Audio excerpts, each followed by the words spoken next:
Hey there. Okay, so Wicked, now we know the title of the second film that's coming out, and it's Wicked for Good. And it poses a potential massive problem for the fundamental concept of what is good. So, welcome to Philosophy All Along, where we take a look at some of the things that we enjoy the most, right? Our films and our novels and our TV shows, and we try and get into what do they mean on the deepest level and see if they're saying anything about us, about the world, about the universe. So, what I want to do is a little bit different here today.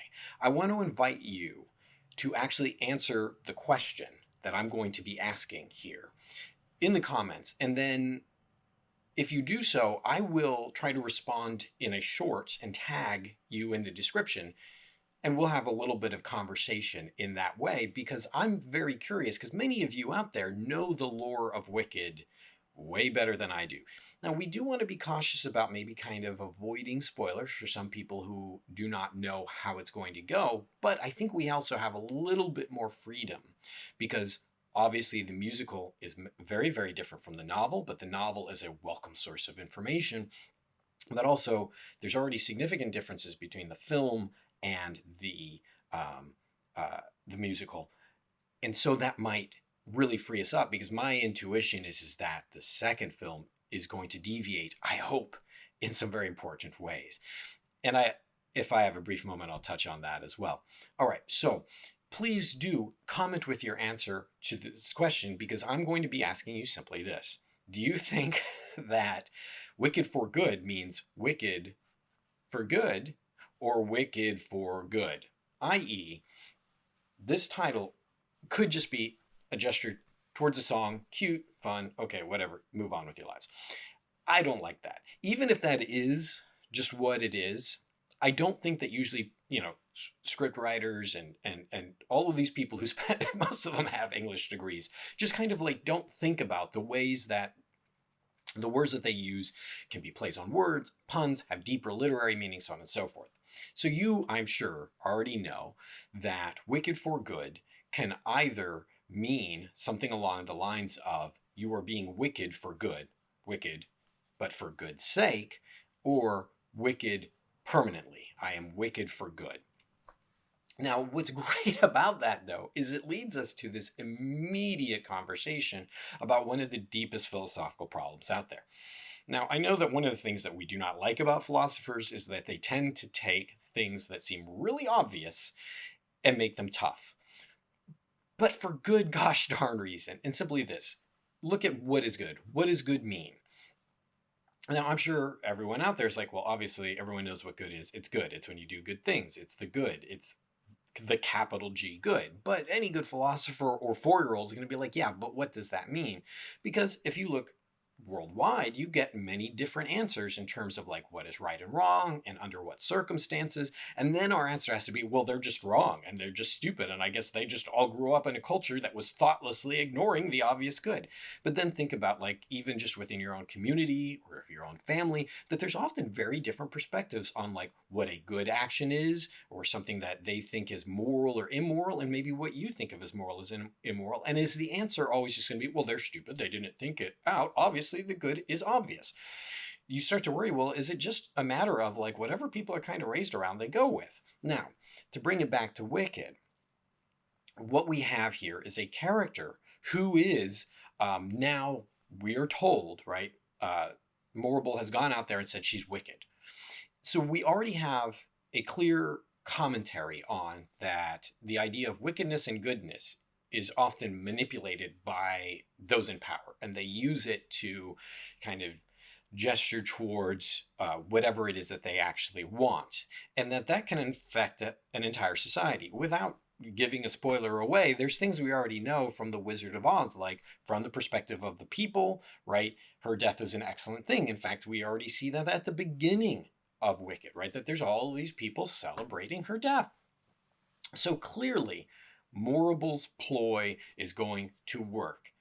People are going to believe that Elphaba is in fact wicked, i.e., not good, right? Whereas Glinda is the good witch, right? She's literally defined by her goodness. But what the heck does that mean? If it's something that Morrible can just go and change however she wants and get everyone to believe and follow, is good that obvious? And I think the title of the second film is gesturing towards that problem. So, if it is wicked for the purpose of good, right? So Elphaba is going to do wicked things. Presumably, this means that things that society frowns upon in order to accomplish good ends. Well, we have a problem. One of those problems is made famous in a play by Plato, a famous philosopher, called Euthyphro. Without going into the weeds about it, basically what Plato points out is that when we think of the good, that capital G good out there, for which you can do good things to get to, or you can do bad things to get to, one of the problems with kind of the capital G good is one of the main answers that we have for what counts as the good is a connection to God. Okay, so what makes something good? Well, God. But what does that mean? And again, briefly, the problem ends up being is if we say, well, God is what makes something good. So like God decides that's good. I've made it made it good through my decree. Well, we have a problem in that nothing is really good or bad in and of itself. Like think of the most terrible thing you can imagine. Well, that's not actually terrible inherently. It's just terrible because God has decided, well, that's terrible. And had God decided that it wasn't terrible, it wouldn't be terrible. So that's not a great answer. But then the other answer is well, no. God's recognizing those bad things and communicating that information to us. But if that's the case, then the good is separate from God. It's its own thing, and God's just kind of looking at it, recognizing it, handing out the information. So then we are still stuck in this position of if the good is this thing that is like a fundamental form in the universe, can you do bad things to get to it? And if it is a thing that is its own separate thing in the universe, if you do bad things to get to the good things, does that mean that those bad things you did were actually good? So then the sentence, well, I was doing bad, I did some evil to get to good. Well, you didn't really do any evil. It was all good. And that's kind of a terrifying proposition as well. It's kind of like, let's say you have to burn down an orphanage with all the children in it in order to, I don't know, save the world or stop World War III or something like that. Well, you get to walk away from that going, that was good. I don't feel bad at all. Like it would be unreasonable to feel bad. Okay, let's look at the other side of the coin, right? Which is, let's leave outside the idea that there's some fundamental good in the universe. And instead say it's all just made up. It's all just a narrative, right? Good, bad, ethics, all of that is just a story that we tell. In other words, you know what? I'm going to be wicked permanently. I'm going to be wicked for good, right? I'm done, right?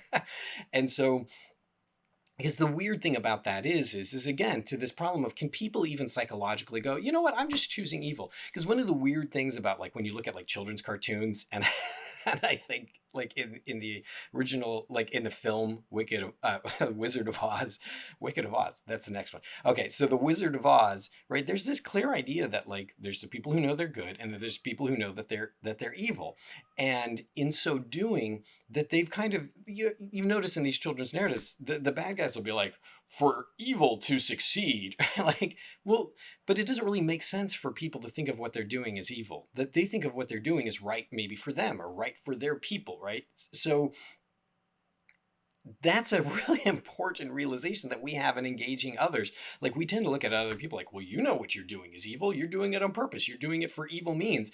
And they're thinking, no, what are you talking about? You're the one doing the evil for evil purposes. So by looking at the title as meaning wicked for good, wicked permanently, it suggests that there's this possibility that Elphaba and the character is just kind of saying, you know what, morality is just a thing that everybody makes up. That I'm going to basically just do what I feel like doing. And so you have this whole other problem that leads to what we call amoralism. So not immoralism, but to be amoral, to just believe, you know what, morality isn't even a thing. It has no existence out there in the universe. There's no fundamental facts about Morality, it's just something that we all decide to make up, and it's mostly is imposed by society. And someone like Madame Morrible is imposing it on society, making a decision about it, and then everyone's just going to kind of follow it blindly. And Elphaba is the person who recognizes, no, no, no, I'm just going to do what I think is good for me. In other words, we have a question between a kind of absolute, that there is a truth about what is good, or it's relative. It just kind of depends on the circumstances. So, okay, my cat is clearly trying to tell me that I've gone on too long and is meowing incessantly. So I'm going to go take care of him. And I'm going to ask you, what do you think between these two perspectives, right? Is the narrative, the film already as it has, and the lore in the background, going to tell us that yes, morality is a fundamental fact, and that you can do bad things to achieve those good ends, or it's a relative thing, it's something that people kind of, or even more so, something that they just kind of make up? So I would love to know what you think. Do you think that the film and the lore informs more of an idea that good is a fundamental thing, and in fact you can do like bad things to get to that good, or maybe even those bad things are made a little bit less bad by doing it, but there's a good and that's a fact, and the film is telling us that in this way? Or do you think it means that really it's relative, that there isn't a morality here, and that the film is gesturing towards, no, none of it is really actually a thing, and we're just kind of socially making it up? So throw your thoughts in the comments. If you enjoyed this conversation, please like, please subscribe, ask some other people to as well, get them involved, and I'll be happy to respond to your comment, just not just in the comments, but I'll go ahead and create a little short about it and see what you think. All right. Thanks so much for your time. Have a wonderful day.